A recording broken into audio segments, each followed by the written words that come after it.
అత్యద్భుతమైనటువంటి ఘట్టాన్ని ఒకదాన్ని ఇప్పుడు రామచంద్రమూర్తితో విశ్వామిత్ర మహర్షి చెప్తున్నారు. ఇది శ్రీరామాయణంలోనే అత్యంత శక్తివంతమైన పరమాద్భుతమైనటువంటి ఘట్టములలో ఒకటి.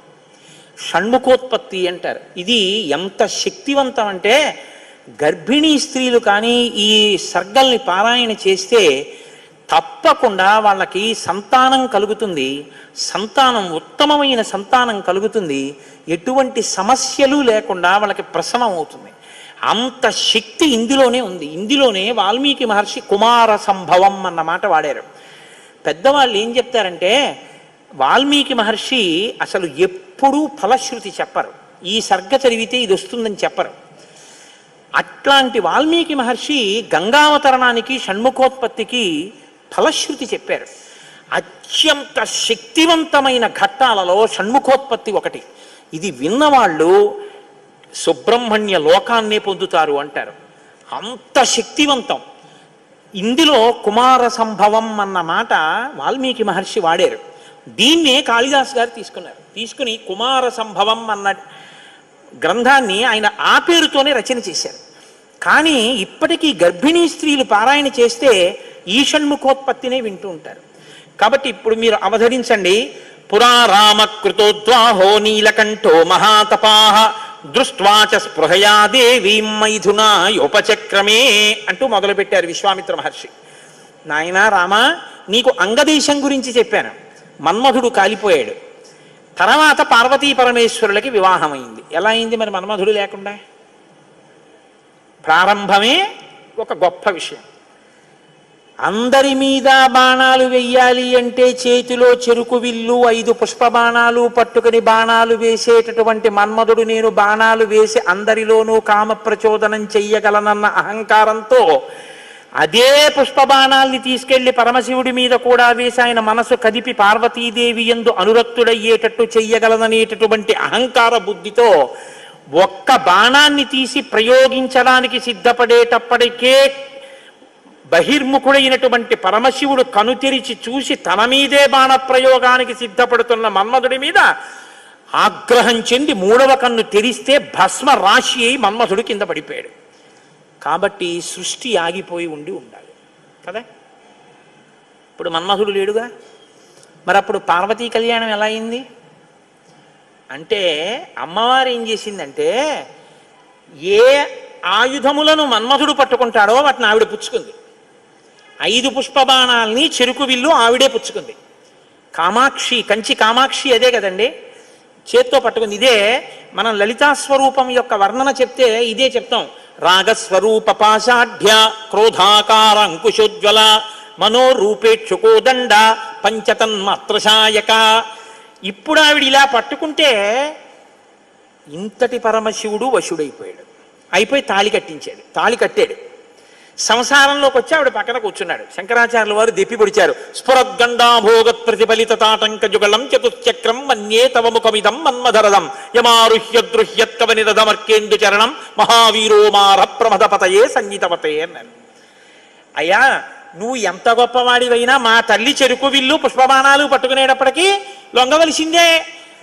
తాళి కట్టావా లేదా అమ్మ మెళ్ళలో? తాళి కట్టి అమ్మ పక్కకు వచ్చి అయ్యగా కూర్చున్నావు. ఇప్పుడు ఆవిడ శివకామ సుందరి.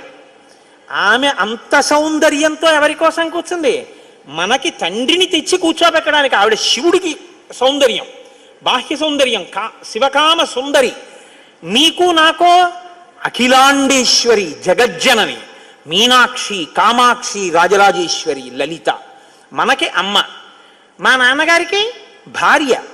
మా నాన్నగారు మా అమ్మని కామదృష్టితో చూడొచ్చు, అది ఆయనకి ధర్మబద్ధం. నేను మా అమ్మగారిని పవిత్ర దృష్టితో చూస్తాను. మా అమ్మగారు మా నాన్నగారికి శివకామ సుందరి, నాకు జగజ్జనని. లలితాపరాభట్టారిక వాగర్ధ వివసంపృక్తౌ వాగర్ధ ప్రతిపత్తయే జగత పితరౌ వందే పార్వతీ పరమేశ్వరౌ. ఈ లోకానికంతటికీ తల్లిదండ్రులైన పార్వతీ పరమేశ్వరుల్లో అమ్మ సౌందర్యం పరమశివుడి కొరకు, అమ్మ యొక్క అంత సౌందర్యం అమ్మతనం మన కొరకు. మనకి జగదంబ, జగజ్జనని, ఆయనకి భార్య. కాబట్టి ఇప్పుడు ఆవిడ తన ప్రజ్ఞతో పెళ్లి చేసుకుంది, మన్మధుడి గొప్పతనంతో పెళ్లి చేసుకోలేదు. మన్మధుడికి ఏం చేసింది? శివుణ్ణి తెచ్చి తన భర్తగా కూర్చోబెట్టుకుని, పిచ్చాడా ఇంకెప్పుడు ఆయన మీద ఏకు బాణాలు, ఇవో మిగిలిన వాళ్ళ మీద అంటావా వెయ్యి అని పట్టుకెళ్ళి మళ్ళీ ఆయన చేతిలో పెట్టింది. ఇప్పుడు ఆయన ఏం చేశాడు? శరీరం లేదు కానీ మునులను కూడా మోహపెడుతున్నాడు. ఎందుకు పెట్టగలుగుతున్నాడు? ధను పౌష్పం మౌర్వీ మధుకరమయీ పంచవిశిక వసంతు సామంతో మలయమరుదాయోధనరథ తదాప్యేక సర్వం హిమగిరిసుతే కమపి కృపాం అపాంగతే లబ్ధ్వా జగదిదమనంగో విజయతే అంటారు శంకర భగవత్పాదులు సౌందర్యలహరిలో. అమ్మ తన కడగంటి చూపుతో ఇలా చూసి, వెయ్యి బాణాలు పర్వాలేదు, లోకం మీద వెయ్యింది అంటే అదేమిటండి మన అలా పాడు చేసేయడం ఏమిటండి అని మీరు అనుకోకండి. అమ్మవారు ఆ శక్తి మన్మధుడికి ఎందుకు ఇచ్చింది అంటే మనం పితృరుణం తీర్చుకోవడానికి. తండ్రి రుణం తీరాలంటే మనం సంతానాన్ని కనాలి, అందుకు ఇచ్చింది. అంతేగాని అమ్మవారు మన్మధుడికి బాణాలు ఇచ్చిందండి నేను పాడైపోయానండి అని చెప్పడానికి నీకు ఇవ్వలేదు. నీకు ధర్మపత్ని ధర్మేచ అర్ధేచ కామేచ నాతిచరామి అని పుచ్చుకున్నావు, మరి తగలబడ్డానికా ఎందుక మంత్రం, ఇంకా ఎందుక ప్రతిజ్ఞ, ఇంకా విచ్చలవిడితనంతో ఆబూతి తిరిగినట్టు తిరగమని కాదుగా నిన్ను లోకంలో సృష్టించింది అమ్మవారు. మన్మథబాణం దేని కొరకు అంటే కేవలము నీ యొక్క పితృరుణం తీర్చుకోవడానికి అంతే. కాబట్టి ఇప్పుడు వివాహమైనటువంటి పార్వతీ పరమేశ్వరులు ఏకాంతంలో విహరిస్తున్నారు. పురారామకృతోద్వాహో నీలకంఠో మహాతపాః దృష్ట్వా చ స్పృహయా దేవీం మైథునాయోపచక్రమే.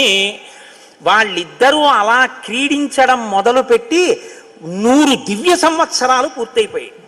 వాళ్ళిద్దరూ ఏకాంతంలోంచి బయటికి రాలేదు, వాళ్ళకి బిడ్డ పుట్టలేదు. దేవతలందరూ కలుసుకున్నారు, పార్వతీ పరమేశ్వరులు ఇద్దరూ కనపట్టలేదంటే కొత్తగా పెళ్ళయింది కదా, 100 దివ్య సంవత్సరాల నుంచి విహారం చేస్తున్నారు. ఒక చిత్రమైనటువంటి ఆలోచన వచ్చింది వాళ్ళకి. ఒరే, అసలు పార్వతీదేవి శక్తి స్వరూపిణి, పరమశివుడు తేజపుంజం మహానుభావుడు. ఇప్పుడు వాళ్ళిద్దరి యొక్క శుక్రశోణితములు కలిస్తే, తేజస్సులు కలిస్తే, ఈ లోకంలోకి ఒక కొత్త ప్రాణి వస్తే అసలు అటువంటి భూతమును అంటే అటువంటి ప్రాణిని మనం చూడడం కుదురుతుందా? అది ఎంత తేజోవంతంగా ఉంటుంది, ఎవరు వహిస్తారు ఆ భూతాన్ని, ఎవరు చూడగలరు ఆ ప్రాణిని? కాబట్టి మనం పరమశివుణ్ణి వెళ్ళి అడుగుదాం, మీరు రతిక్రీడ విరమించి బిడ్డల్ని కనద్దు అని అడుగుదాం అన్నారు. అయితే మీరు నన్ను మాట అడగచ్చు, ఏమండి బుద్ధి ఉందా అసలు ఈ మాట? వాళ్ళు అన్నారు అనుకోండి, మీరు ఎలా చెప్పారండి అని అడుగుతారు నన్ను. అసలు దేవతలకు ఎందుకండి ఈ వ్యవహారం?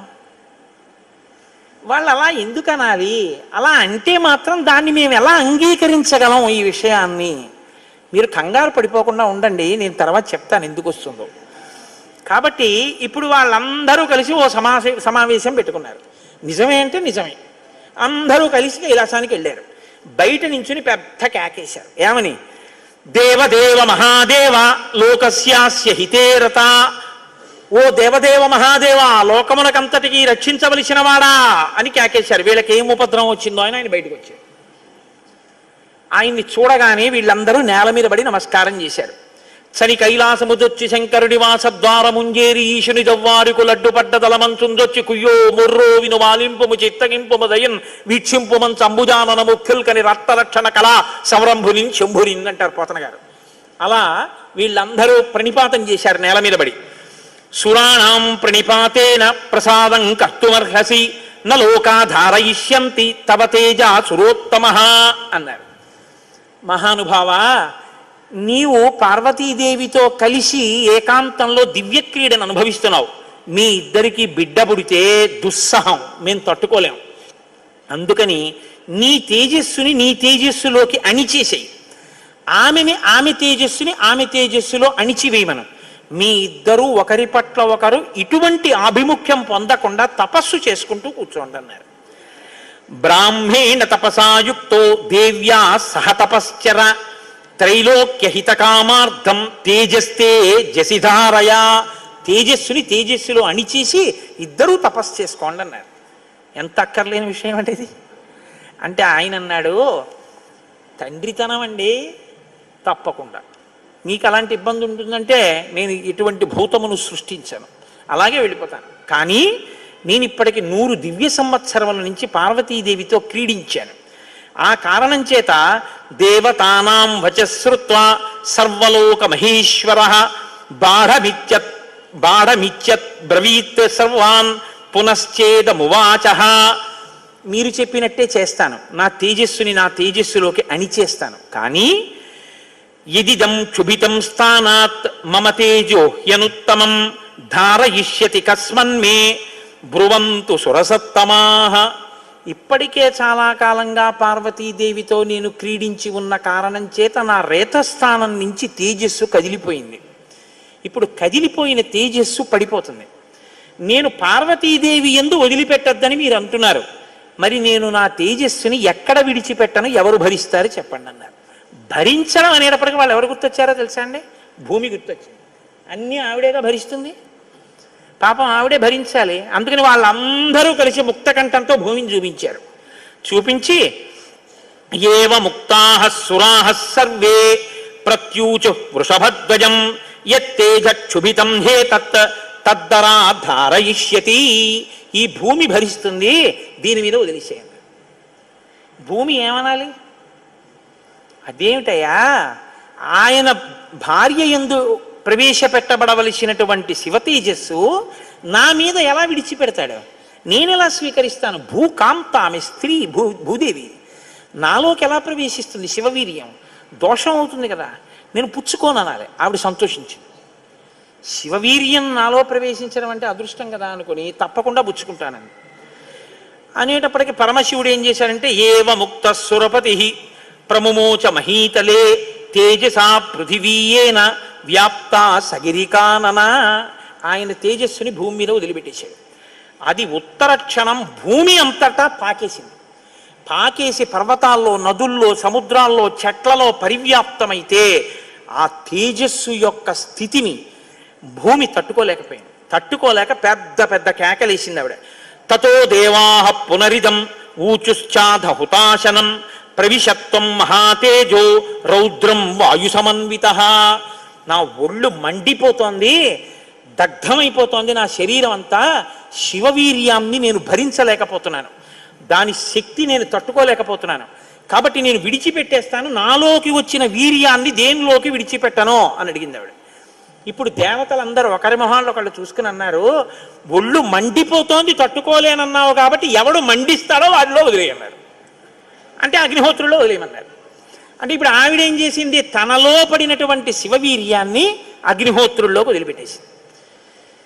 ఇదంతా రెప్పపాటు కాలంలో జరిగిపోయింది.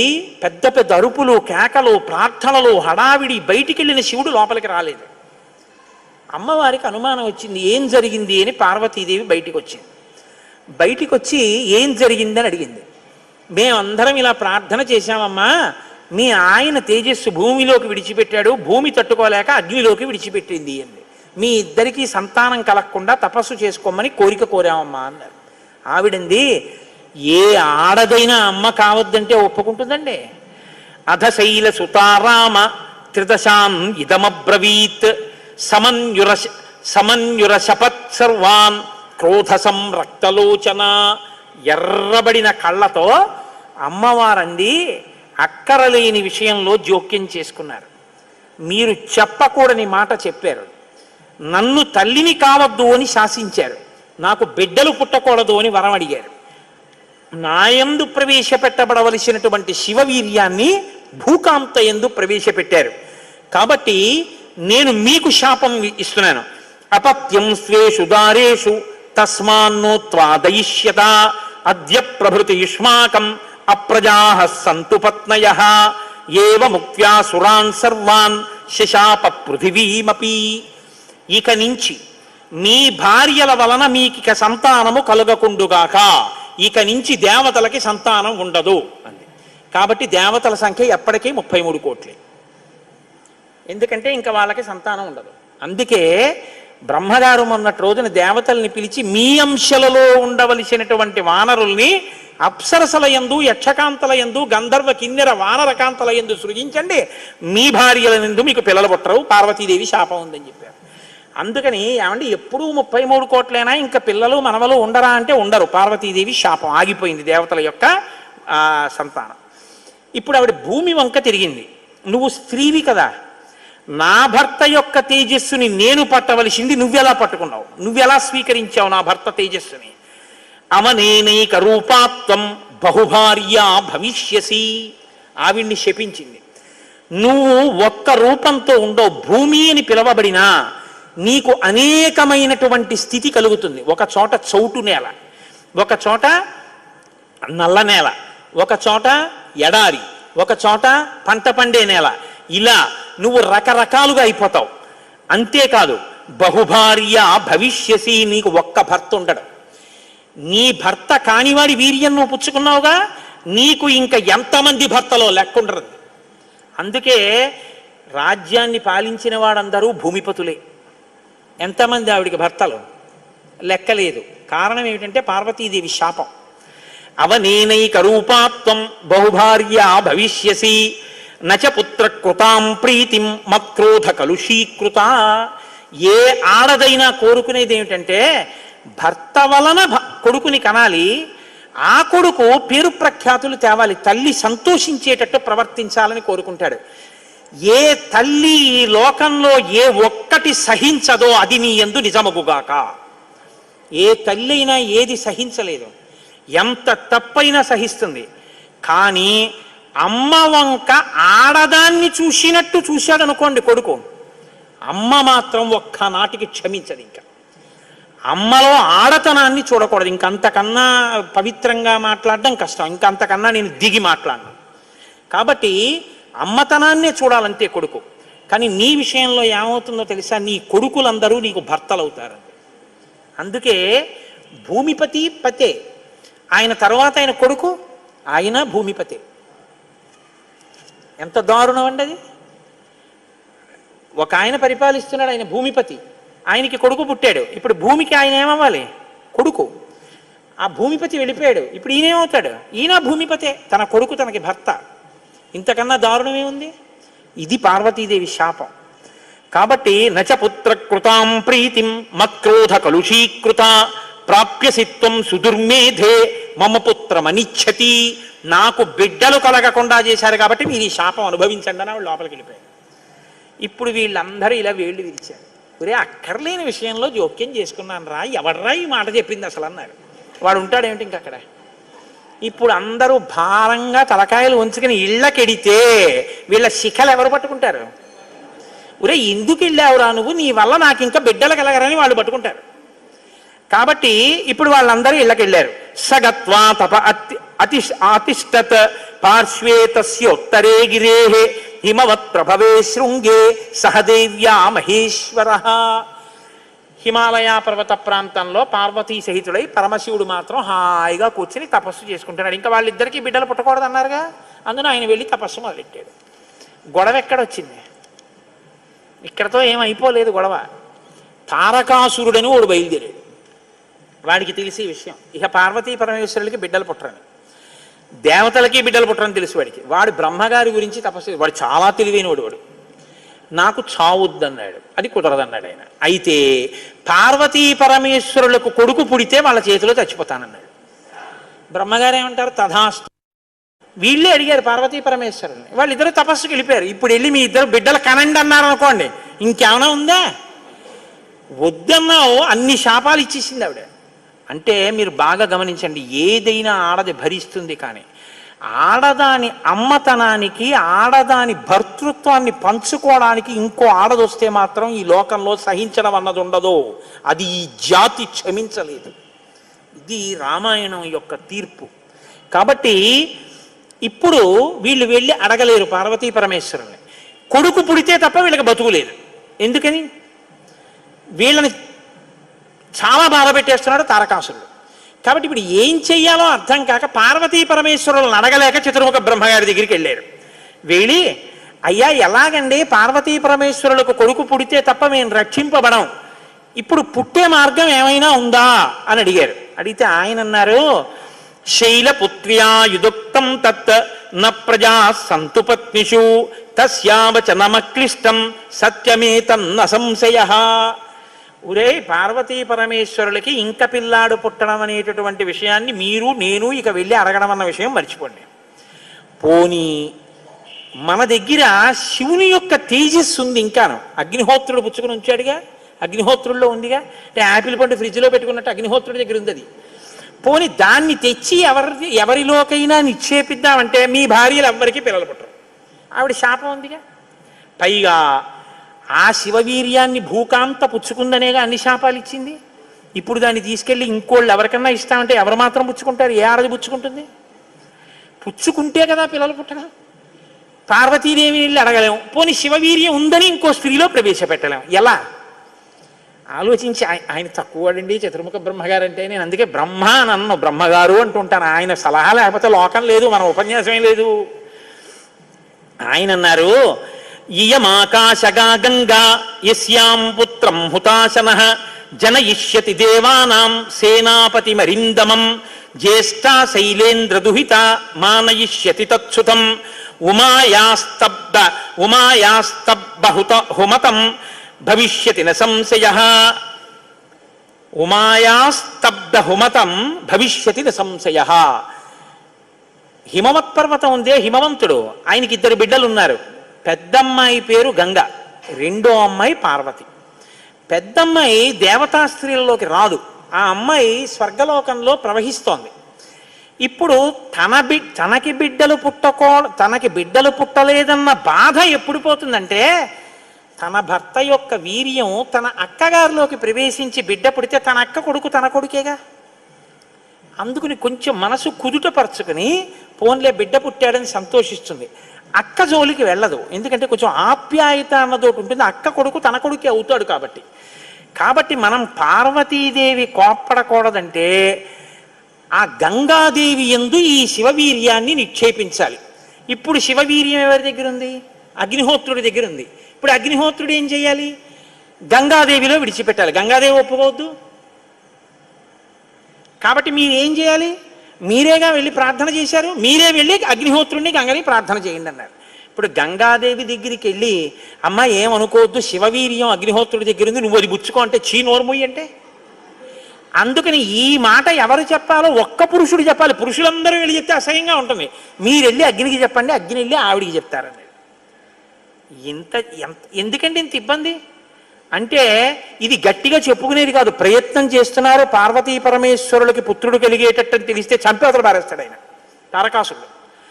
అందుకని ఎవరికీ తెలియకుండా జరగాలి ఈ పని అంతాను. ఇప్పుడు వీళ్ళందరూ కలిసి అగ్నిహోత్రుడి దగ్గరికి వెళ్ళారు. అయ్యా ఎంత గొప్ప సలహా చెప్పావు, ఏదో ఓ కారు చీకటిలో కాంతిరేఖ, కఠినమైన సాక్ష్యానికి సూక్ష్మమైన రంధ్రం దొరికాయి, ఇక మేము అల్లుకుంటాం కథ అన్నారు.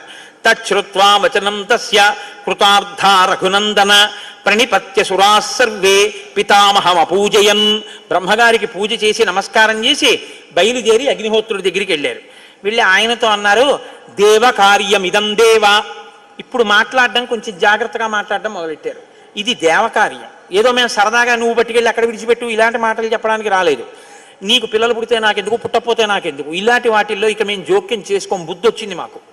కాకపోతే ఇది దేవకార్యం. ఇప్పుడు ఈ పిల్లాడు పుట్టకపోతే వీపులు పగిలిపోతున్నాయి తారకాసురుడి వల్ల, అందుకుని పుట్టాలి పిల్లాడు. కాబట్టి సంవిధత్సహుతాశన శైలపుత్ర్యాం మహాతేజో గంగాయాం తేజవుత్సృజా. నీలో ఉన్న శివ తేజస్సుని పట్టుకెళ్ళి గంగలో విడిచిపెట్టు. గంగ పుచ్చుకుంటే, గంగకి కొడుకు పుడితే ఆ పిల్లవాడు పార్వతీ పరమేశ్వర పుత్రుడి కిందకు వస్తాడు. ఎందుకంటే పార్వతీదేవి అంగీకరిస్తుంది కాబట్టి. ఆ పిల్లవాడికి సేనానాయకత్వం ఇద్దాం, వాడు సేనాధిపతి అయితే వాడి చేతిలో తారకాసురుడు చచ్చిపోతాడు. అందుకని నువ్వు వెళ్ళి గంగను అడిగన్నారు. ఇప్పుడు పుచ్చుకునేటప్పుడు అప్రసన్నమైన మనస్సుతో ఆవిడ పుచ్చుకుంది అనుకోండి, ఇది ఎక్కడ చికాకు వచ్చిందిరా అని. అప్రసన్నమైన మనస్సుతో కానీ అలా పుచ్చుకుంటే తేజోవంతుడైన బిడ్డ సంభవించాడు. కాబట్టి ఆవిడ ప్రసన్నంగా పుచ్చుకోవాలి. అంటే ఆవిడ ప్రసన్నంగా పుచ్చుకోవడానికి యోగ్యమైన రీతిలో ఆవిడికి చెప్పాలి. కాబట్టి ఆయన వెళ్ళి చెప్పాడు అగ్నిహోత్రుడు, గర్భం ధారయ వైదేవి దేవతానాం ఇదం ప్రియం అన్నాడు. అమ్మా నువ్వు గర్భం ధరించాలమ్మా, ఆవిడ కన్య, భర్త లేడు, మరి నువ్వు గర్భం ధరించాలంటే అందావిడే దేవతానాం ఇదం ప్రియం. అమ్మ దేవకార్యం ఇది, అందుకుని నిన్ను అడుగుతున్నాను తప్ప ఇంకో మాట అనుకో కుసుమా తల్లి. అందుకని ఆవిడ అర్థం చేసుకుంది, ఓహో ఇంతకన్నా ఇప్పుడు లోకాన్ని రక్షించడానికి మార్గం లేదు, కాబట్టి శివ తేజస్సుని నాలోకి తీసుకుంటాను. తస్య తద్వచనం శ్రుత్వా దివ్యం రూపమధారయత్. ప్రసన్నంగా తీసుకుంది అనడానికి గుర్తు దివ్యమైన రూపాన్ని ధరించి శివ తేజస్సుని తనలోకి తీసుకుంది. ఇప్పుడు వీళ్ళ బాగా గమనించండి, సుబ్రహ్మణ్యోత్పత్తి అంటే ఎటువంటిదో తెలుసా అండి? 33 కోట్ల మంది దేవతలు ఇలా ఎదురు చూస్తున్నారు.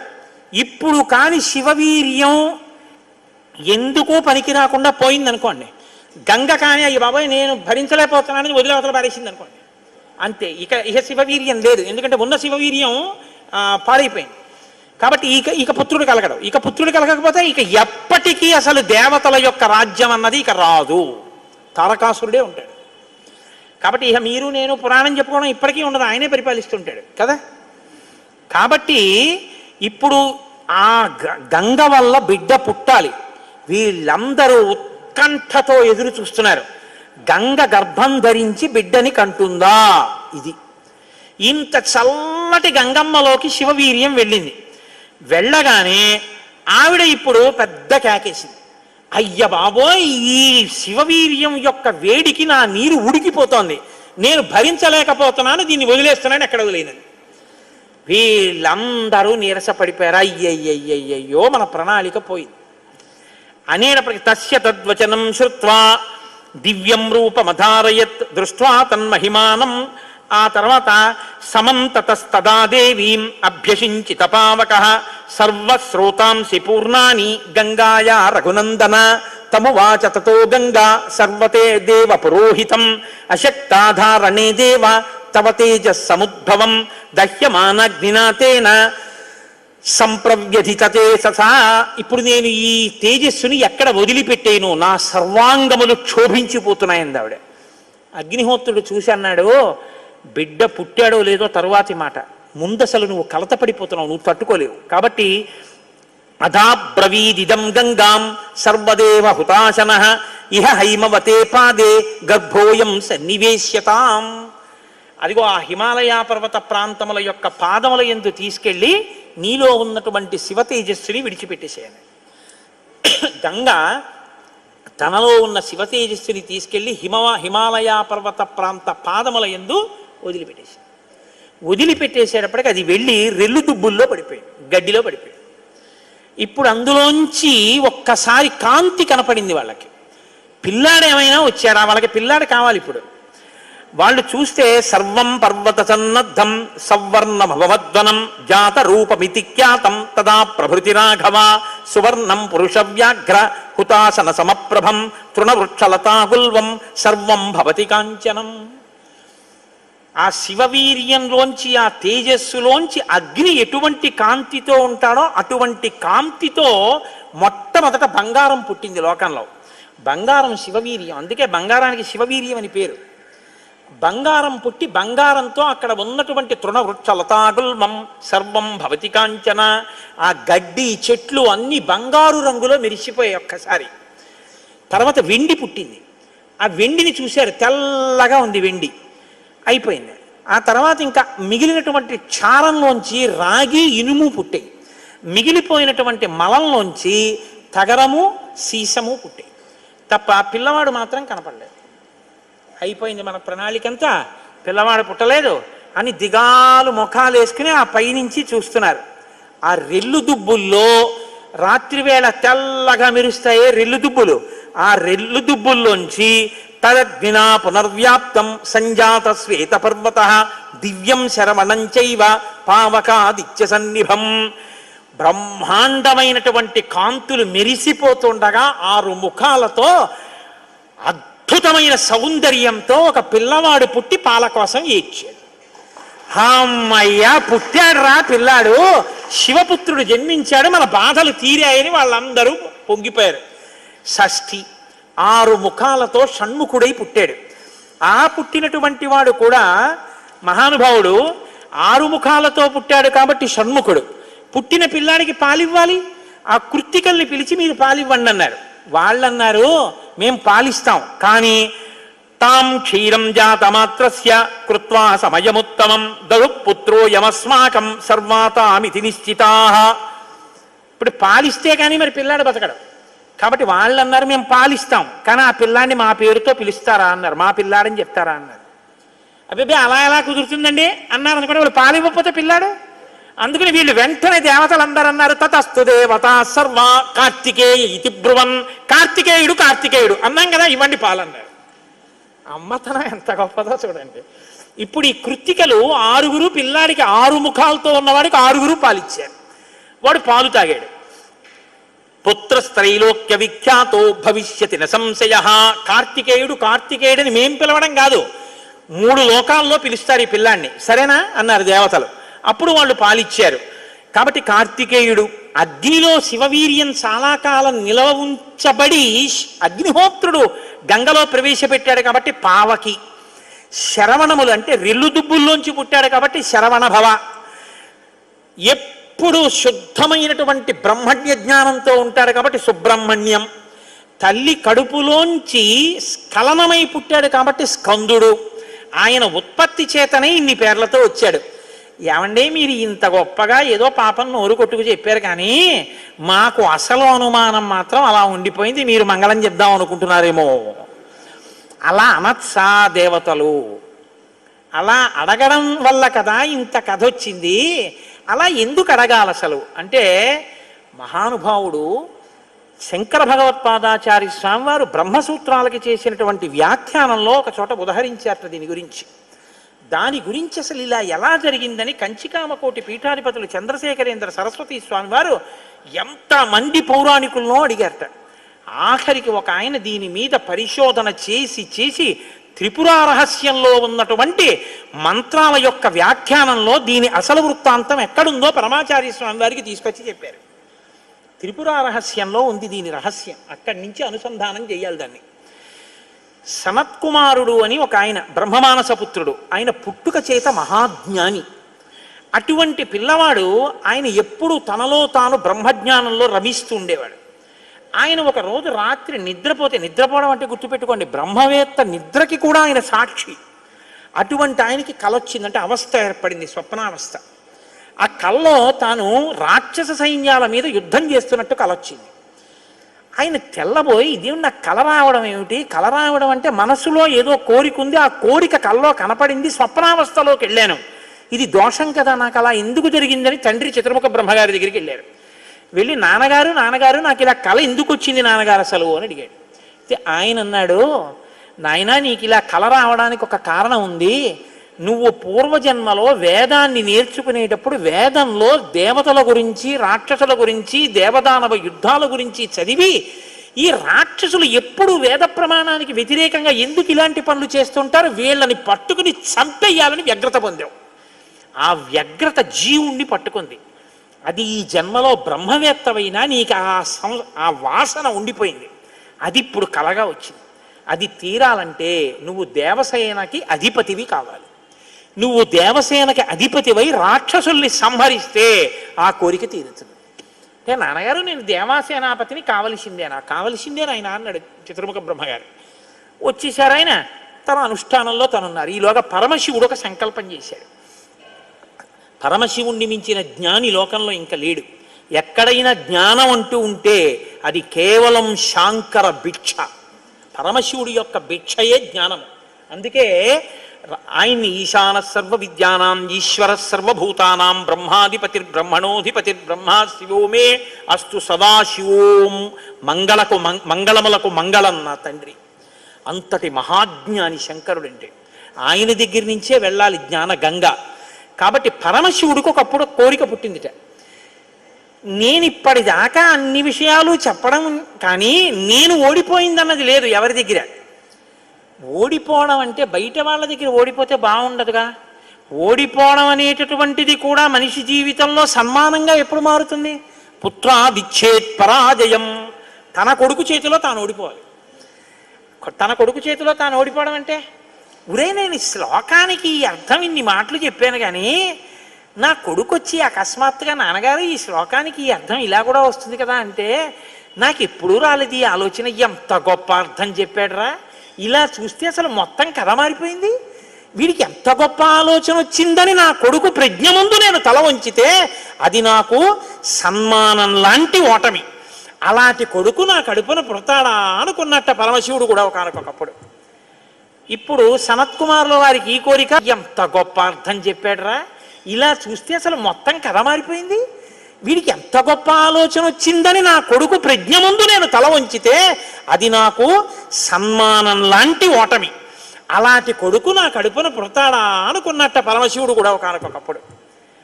ఇప్పుడు సనత్కుమారుల వారికి ఈ కోరిక, పరమశివుడికి ఆ కోరిక.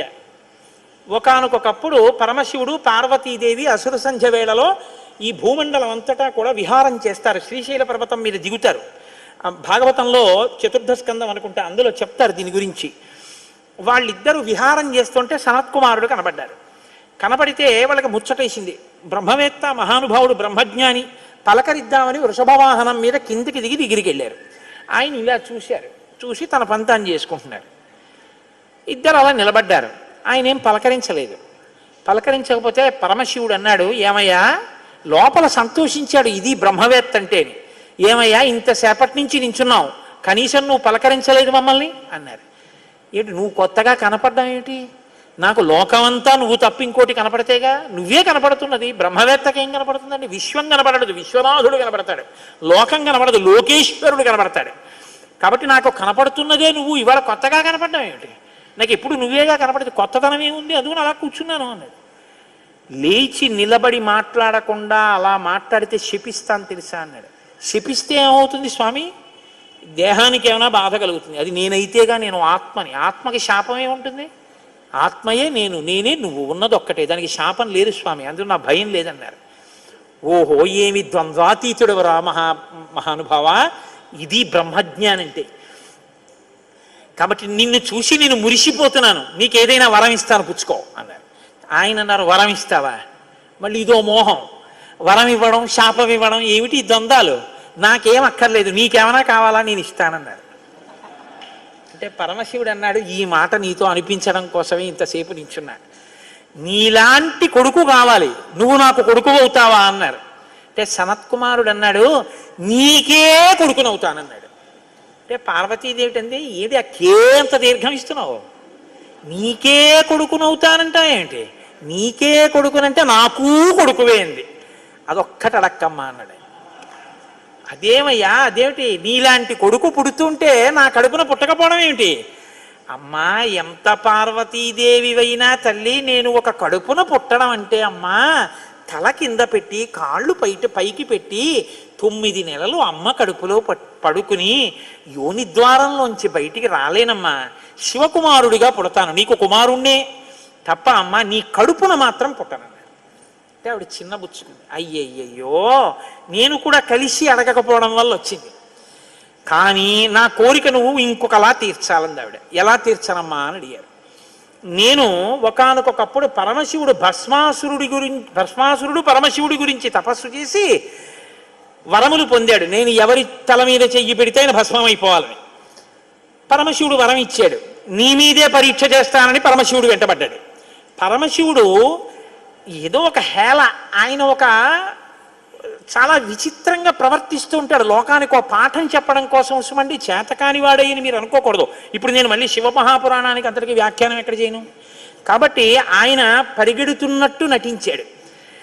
ఆయన పరిగెడుతున్నట్టు నటిస్తే నేను వెంటబడి చంపితే బాగుండదు. భర్త పరిగెడుతున్నట్టుంటే నే కాసేపు కనపడకుండా ఉంటే పోతుందని ఆవిడేం చేసిందంటే తన శరీరాన్ని నీటిగా మార్చి ఒక సరోవరం కింద మారిపోయింది. అదే శరవణ తటాకం. ఆ శరవణ తటాకం హిమవత్ పర్వత ప్రాంతంలో ఉంది. నువ్వు నా కడుపున పుట్టకపోయినా ఆఖరణ పుట్టేటప్పుడు మాత్రం ఆ శరవణ తటాకం దగ్గర నుంచి పుట్టాలి. నీ మంత్రం కూడా ఆ తటాకం నా పేరు మీదే ఉండాలి. అందుకే ఆయన మంత్రం శరవణ భవ సుబ్రహ్మణ్యుడికి. అంటే ఆయన అన్నాడు, అమ్మ తప్పకుండా, అలా నేను పరమశివుని యొక్క తేజస్సు చేత నీ తటాకంలోంచి పుడతాను. పంచభూతాత్మకం పరమశివ లక్షణం కదా. అందుకని పృథివీస్వరూపంగా, అగ్నిస్వరూపంగా, వాయుస్వరూపంగా, జలస్వరూపంగా, ఆకాశస్వరూపంగా 5 స్వరూపాలతో పార్వతీ పరమేశ్వర సమాగమ స్వరూపంగా శివశక్తుల యొక్క సమ్మేళనానికి పుట్టినటువంటి మెరుపు తీగల లోకంలో బ్రహ్మజ్ఞానాన్ని బోధ చెయ్యడం కోసమని, దేవసేనాపతిని కావడం కోసం, రాక్షస సంహారం చెయ్యడం కోసం మీకు పుత్రుడిగా పుడతానమ్మా అని సనత్కుమారుల వారు పరమశివుడికి వరం ఇచ్చారు. అందుకని ఆ వరం నెరవేరాలంటే పార్వతీ పరమేశ్వర సమాగమం జరిగి పార్వతీదేవిలోకి వెళ్ళకూడదు తేజస్సు. దేవతల సంఖ్య కూడా అనంతంగా పెరిగిపోతే రేపొద్దున్న ఉపాసనలు కష్టం అవుతాయి. అందుకని నాటకీయ సన్నివేశం సృష్టింపబడాలంటే దేవతలు వెళ్ళి ప్రార్థన చేయాలి. ప్రార్థన చేసి శివతేజస్సు భూమి మీద పడాలి. అది అగ్నిహోత్రంలోకి వెళ్ళాలి. ఇది పంచభూతాత్మకమై ఆయన షణ్ముఖ స్వరూపంతో పైకి రావాలి. వచ్చి స్వామి అని పేరు పెట్టుకోవాలి. స్వామి అన్న పేరు కేవలం సుబ్రహ్మణ్యుడిదే. మనం వెంకటేశ్వర స్వామి అంటాం, మంచిదే, నేను తప్పని నేను అంటలేదు. కానీ ఒక్క స్వామి అంటే మాత్రం సుబ్రహ్మణ్యుడే. ఎక్కడెక్కడ సుబ్రహ్మణ్యుడి పేరు చెప్తామో, ఎక్కడెక్కడ తలుచుకుంటామో అక్కడక్కడ సంతానమునకు ఏ విధమైన ప్రమాదం రాదు. సుబ్రహ్మణ్యుడికి నమస్కారం చేస్తే కుజగ్రహ దోషం కూడా ఉపశమిస్తుంది. ఎక్కడెక్కడ షణ్ముఖుణ్ణి ఆరాధన చేస్తారో అక్కడ ఐశ్వర్యం పరిడవిల్లుతుంది. పక్కన ఉన్నటువంటి తమిళ దేశం, ద్రవిడ దేశంలో అంత ఐశ్వర్యం వచ్చింది, అన్ని పరిశ్రమలు వచ్చాయంటే కారణం ఏమిటో తెలుసా అండి? సుబ్రహ్మణ్యారాధన. వాళ్ళు విపరీతమైన సుబ్రహ్మణ్యారాధన చేస్తారు. సుబ్రహ్మణ్య ఆరాధనం చేసినా, షణ్ముఖుడికి ప్రదక్షిణం చేసినా, ఆయనకి నమస్కారం చేసినా జ్ఞానము, ఐశ్వర్యము, సంతానమునకు క్షేమము, ఆయువు, ఆరోగ్యము అన్నీ కలుగుతాయి. అంత శక్తివంతమైనటువంటి సర్గ ఈ షణ్ముఖోత్పత్తి సర్గ. అందుకే వాల్మీకి మహర్షి ఎప్పుడూ కూడా అసలు ఫలశ్రుతి చెప్పరు. కానీ ఈ షణ్ముఖోత్పత్తి గురించి చెప్పిన తర్వాత, అందుకే షణ్ముఖుడికి ఉన్న గొప్పతనం ఏమిటో తెలుసా అండి? ఆయనకి ఒక గొప్ప విజయాన్ని సాధించాడు షణ్ముఖుడు ఒక్కడే. శైవ వైష్ణవాలు రెండూ కూడా వియ్యవందేట్టు చేశాడు. శ్రీవల్లి, దేవసేన ఇద్దరు శ్రీ మహావిష్ణువు యొక్క కుమార్తెలు. ఆయన మేనల్లుడు కదండి, మరి ఏదో పండగ సెలవులకు ఇంటికి వచ్చాడు. ఇంటికి వస్తే లక్ష్మీదేవి ఆయన్ని చూసి అందిట, మురుగన్ అంది. మురుగన్ అంటే మేనల్లుడు అని. మరుమగన్ అన్నట్టు విష్ణువు. మరుమగన్ అంటే చాలా అందగాడు అన్నట్టు. ఇద్దరు అలా అనుకోవడం ఎందుకో తెలుసా అండి? మన పిల్లలకు బాగుంటాడు. వల్లి, దేవసేన ఇద్దరిని ఇచ్చి సుబ్రహ్మణ్యేశ్వర స్వామి వారికి కళ్యాణం చేశారు. వల్లి, దేవసేన ఇద్దరిని తనకి భార్యలుగా చేసుకున్నాడు కాబట్టి శైవ వైష్ణవాలు రెండు సుబ్రహ్మణ్యుడి వల్లే వియ్యం ఉంది. అంతటి మహానుభావుడు ఆయన. మహాజ్ఞాని, యుక్తకేశుడై గుండుతో గోచి పెట్టుకుని నిలబడి ఉంటాడు. అందుకే సుబ్రహ్మణ్య క్షేత్రాల్లో స్వామి వలయలో అలా నిలబడి ఉంటాడు. ఆయన ప్రణవానికి అర్థం చెప్తే పరమశివుడంతటి వాడు తెల్లబోయి, ఎంత గొప్పగా చెప్పావురా అన్నట్టు. నాన్నగారు అలా అంటే కుదరదు, ఇది ప్రణవ రహస్యోపదేశం కదా, మీరు కూడా మడికట్టుకుని వచ్చి శిష్యుడిగా కూర్చోండి చెప్తానన్నట్టు. ఒరే ఎంత బాగా చెప్పావురా అని వచ్చి కూర్చుని విన్నట్ట. శివుడంతటి వాడు ఇంత బాగా చెప్పగలిగిన కొడుకు పుట్టాలని కదా కోరుకున్నాడు. ఆత్మాదిచ్చేత్ పుత్రాదిచ్చేత్ పరాజయం. తండ్రి గారికి ఆ కోరిక తీరిందటువంటి బ్రహ్మజ్ఞాని పుట్టాడు. ఆయనే తరువాతి కాలంలో కేవలం పాలు తాగి పెద్దవాడైపోయాడు అంతే. అయిపోగానే ఆయన్ని దేవసేనకి తీసుకొచ్చి పట్టాభిషేకం చేసేశారు. సేనాధిపతి అయిపోయాడు. తారకాసుర సంహారం చేశాడు. దేవతలందరూ సంతోషించారు. అమ్మ అందమంతా మూర్తీభవించుంటుంది. అందుకే ఇంతంత బుగ్గలు, ఎర్రటి మనిషి, ఆహారాలు, చిన్న పట్టుబట్ట, ఎప్పుడు అమ్మ శక్తి అంతా చేతిలో శూలంగా పట్టుకుని ఆ కుక్కుట ధ్వజం ఆ నెమలి మీద కూర్చుంటే ముద్దులు మూట కడుతూ ఎంత అందంగా ఉంటాడో. అందుకే సుబ్రహ్మణ్యేశ్వర స్వామి వారి యొక్క మూర్తి వంక అదే పనిగా చూసినా కూడా సత్సంతానం కలుగుతుంది. అంతటి మహానుభావుడు సుబ్రహ్మణ్యుడు. ప్రత్యేకించి ఏ కారణం చేతనైనా గర్భం నిలవక బాధపడుతున్న వాళ్ళు, గర్భిణి అయినప్పటికీ కడుపున ఎటువంటి బిడ్డలు పుడతారో తెలియని వాళ్ళు, వాళ్ళ ఆయుర్దాయం బాగుండాలనుకున్న వాళ్ళు, సంతానం క్షేమంగా వృద్ధిలోకి రావాలనుకున్న వాళ్ళు రామాయణాంతర్గతమైన షణ్ముఖోత్పత్తిని విని తీరాలి. ఇది చెప్పడం కోసమే వాల్మీకి మహర్షి ఫలశ్రుతి చెప్తూ ఓ మాట చెప్పారు.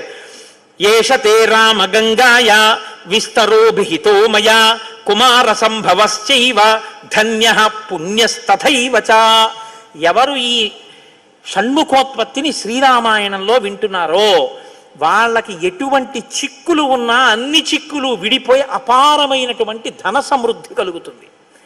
2, విశేషమైనటువంటి పుణ్యము స్కందోత్పత్తిని విన్నంత మాత్రం చేత కలుగుతుంది. ఇక్కడే ఆయన కుమార సంభవశ్చైవ అన్న మాట వాడారు. పార్వతీ పరమేశ్వరుల యొక్క కుమారుడు కనుక ఆయనకొక్కడికే కుమారః అన్న నామం. ఆయన భక్తశ్చయ కార్తికేయే కాకుత్స భువిమానవః ఆయుష్మాన్ పుత్ర పౌత్రైశ్చ స్కందసాలోక్యతాం వ్రజేత్. ఎవరు భక్తి శ్రద్ధలతో రామాయణాంతర్గతమైనటువంటి ఈ షణ్ముఖోత్పత్తిని చేతులు కైమోడ్చి సుబ్రహ్మణ్యుడికి నమస్కరించి వింటున్నారో అటువంటి వారందరికీ కూడా ఆయుష్మాన్, వాళ్ళకి ఏదైనా అపమృత్యు దోషం జాతకంలో ఉంటే ఆ దోషము ఉపశమించి ఆయుర్దాయం కలుగుతుంది. ఆయుష్మాన్ పుత్ర పౌత్రైశ్చ, వాళ్ళ కొడుకులు మనవలు అందరూ క్షేమంగా ఉంటారు. ఏవైనా దుర్గుణములు అలవడవలసినవి ఉంటే అవి పోయి వాళ్ళు వృద్ధిలోకి వచ్చి వంశానికి గొప్ప కీర్తి తీసుకొస్తారు. ఆయుష్మాన్ పుత్ర పౌత్రైశ్చ, ఎవరు రామాయణం సంపూర్ణ రామాయణం చెప్పించుకుని వినేటప్పుడు పరమ భక్తితో దేవాలయ ప్రాంగణంలోనో ఎక్కడో కూర్చుని ఈ స్కందోత్పత్తిని నమస్కారం చేస్తూ విన్నారో వాళ్ళు శరీరం పడిపోయిన తరువాత స్కందసాలోక్యతాం వ్రజేత్, సుబ్రహ్మణ్య లోకాన్ని పొందుతారు అని వాల్మీకి మహర్షి సత్యం తప్ప ఆయన నోటి వెంట రాదని బ్రహ్మగారి వరం. ఆయన ఎప్పుడూ ఫలశ్రుతి చెప్పరు, ఇక్కడ చెప్పారు. అంత గొప్పది షణ్ముఖోత్పత్తి. విచిత్రం ఏంటంటే ఈశ్వర సంకల్పం అంటే చాలా గొప్పగా ఉంటుంది. నేను ఇవాళ అసలు నేను ఏదైనా మాట చెప్తే చాలా జాగ్రత్తగా వింటారు హరిప్రసాద్ గారు. నేను చెప్పాను రేపు సుబ్రహ్మణ్యుడికి అభిషేకం చేయించండి అని చెప్పాను. ఎందుకంటే ఇవాళ అయింది కాబట్టి షణ్ముఖోత్పత్తి, రేపు స్వామికి అభిషేకం చేయించండి, ఆయన చల్లబడతాడు. రామాయణాంతర్గతంగా జరిగింది కాబట్టి అభిషేకం చేస్తే చల్లబడుతుంది మూర్తి. ఆయన చల్లబడిన అభిషేక తీర్థాన్ని మనం పుచ్చుకున్నాం అనుకోండి, అది మరింత శక్తివంతం. పాపం ఎవరైనా ఏదైనా సంతాన సంబంధమైన సమస్యల్లో ఉన్న వాళ్ళు ఆ తీర్థం పుచ్చుకుని ఉపశాంతి పొందితే అంతకన్నా కావలసిందే ఉంది. నాకు చెప్పానుగా వ్యక్తిగత అనుభవాలు చెప్పడం ఇష్టం ఉండదని. ఈ షణ్ముఖోత్పత్తి వల్ల ఉపయోగాన్ని ఉపకారాన్ని పొందిన వాళ్ళు ఎంతమంది ఉన్నారో. నేను మొన్న కూడా గోపాలకృష్ణ గారికి ఒక సంగతి చెప్పాను. అంత గొప్ప షణ్ముఖోత్పత్తి నేను నా జీవితంలో ప్రత్యక్షంగా చూసా, దాని గొప్పతనం ఏమిటో. ఈ విషయం రేపొద్దున్న తెలిసిన తర్వాత ఎందరో తల్లులు దీనివల్ల ఉపయోగం పొందిన వాళ్ళు కన్నుల నీరు పెట్టుకుని సంతోషంతో చెప్తారు యథార్థం నిజమేనని. మీకు నేను ఒక రహస్యం చెప్తాను, నేను ఆశ్చర్యపోయాను. తూర్పుగోదావరి జిల్లాలో మల్లవరం అని ఒక క్షేత్రం ఉంది.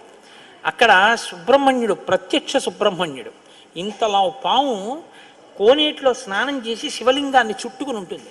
అది పిల్లలు పుట్టని వాళ్ళు వెళ్ళి నమస్కారం చేస్తే పిల్లలు పుట్టారు. డాక్టర్లు పిల్లలు పుట్టరని సర్టిఫై చేసిన వాళ్ళకు పుట్టారు. ముఖ్యమంత్రులు కూడా వెళ్ళారు పీఠాధిపతులు అక్కడికి. ఆ పాము కారణాంతరాల చేత శివలింగానికే తల కొట్టుకుని శరీరం వదిలితే ఇప్పుడు అలాగే ప్రతిష్ఠ చేశారు. అక్కడ నేను ఆశ్చర్యపోయింది ఏంటంటే, నాకు ఆ దేవస్థానం ధర్మకర్త ఒక ఆయన వచ్చి ఒకసారి ఓ మాట చెప్పారు. బిడ్డలు పుట్టరు అని డాక్టర్లు చెప్పేసినటువంటి వాళ్ళు సుబ్రహ్మణ్య షష్ఠి నాడు ఈ దేవాలయం వెనకాల పడుకుంటారు, వచ్చి బోర్లా పడుకుంటారు ఆడవాళ్ళు. వాళ్ళకి కునుకు పడుతుంది, కునుకు పడ్డాక లేపేస్తాం. ఆ మరుసటి సంవత్సరం వాళ్ళు పసిపిల్లల్ని పట్టుకుని వస్తారండి అని చెప్పారు. నాకు అపనమ్మకం కాదు, చూడాలనిపించింది. మీరు కూడా వచ్చారేమో గోపాలకృష్ణ గారు నాతో. కాకినాడ నుంచి చాలామందిని కలిసి సుబ్రహ్మణ్య భుజంగ స్తోత్రం చేశారు శంకర భగవత్పాదులు. సుబ్రహ్మణ్య షష్ఠి నాడు ఆ దేవాలయంలో చదువుదామని అందరం కలిసి వెళ్ళాం. ఆ రోజు వాళ్ళు నా ప్రసంగం కూడా అక్కడ ఏర్పాటు చేశారు. మీరు నమ్మరు, నేను తెల్లబోయానండి. ఎంతంత సంపన్న కుటుంబాల వాళ్ళు బిడ్డలు పుట్టరు అని బెంగ పెట్టుకున్న తల్లులు చంటి పిల్లలతో ఎంతో సంతోషంగా వచ్చి ఆయనకి నమస్కారం చేసుకుని, అబద్ధం కాదు, నేను ఎంతోమందిని అక్కడ అడిగాను, ఏమమ్మా మీకు ఈయన వలనే కలిగిందా సంతానం అని. ఖచ్చితంగా మేము ఆయన వలనే ఈ అనుగ్రహాన్ని పొందామని ఆ అదృష్టాన్ని పొందారు. మహానుభావుడు సుబ్రహ్మణ్యుడు అంటే. ఆయనకి నమస్కారం చేస్తే ఎంత స్థితినైనా ఇస్తాడు. మన అదృష్టం ఏమిటంటే రామాయణం చెప్పుకుంటున్నది శృంగగిరి పీఠంలో, అది అమ్మవారి సన్నిధానం, రామచంద్ర ప్రభువు యొక్క సన్నిధానం. ఇక్కడ శివాలయం ఉంది. ఆ శివాలయంలో ఇటు పార్వతి ఇటు గంగా ఉన్నారు. సాధారణంగా అలా ఉండరు. ఆ గంగ మళ్ళీ తన రెండు పాదాలు ఇలా పైకి పెట్టి కాళ్ళు పాదాలు కనపడేటట్టు వచ్చి ఇలా గుడ్లు కనపడేటట్టుగా ఉంటుంది చక్కగాను. శివుడు కటు గంగా ఇటు పార్వతి ఉండి బయట సుబ్రహ్మణ్యుడు ఇటు వినాయకుడు ఉంటారు.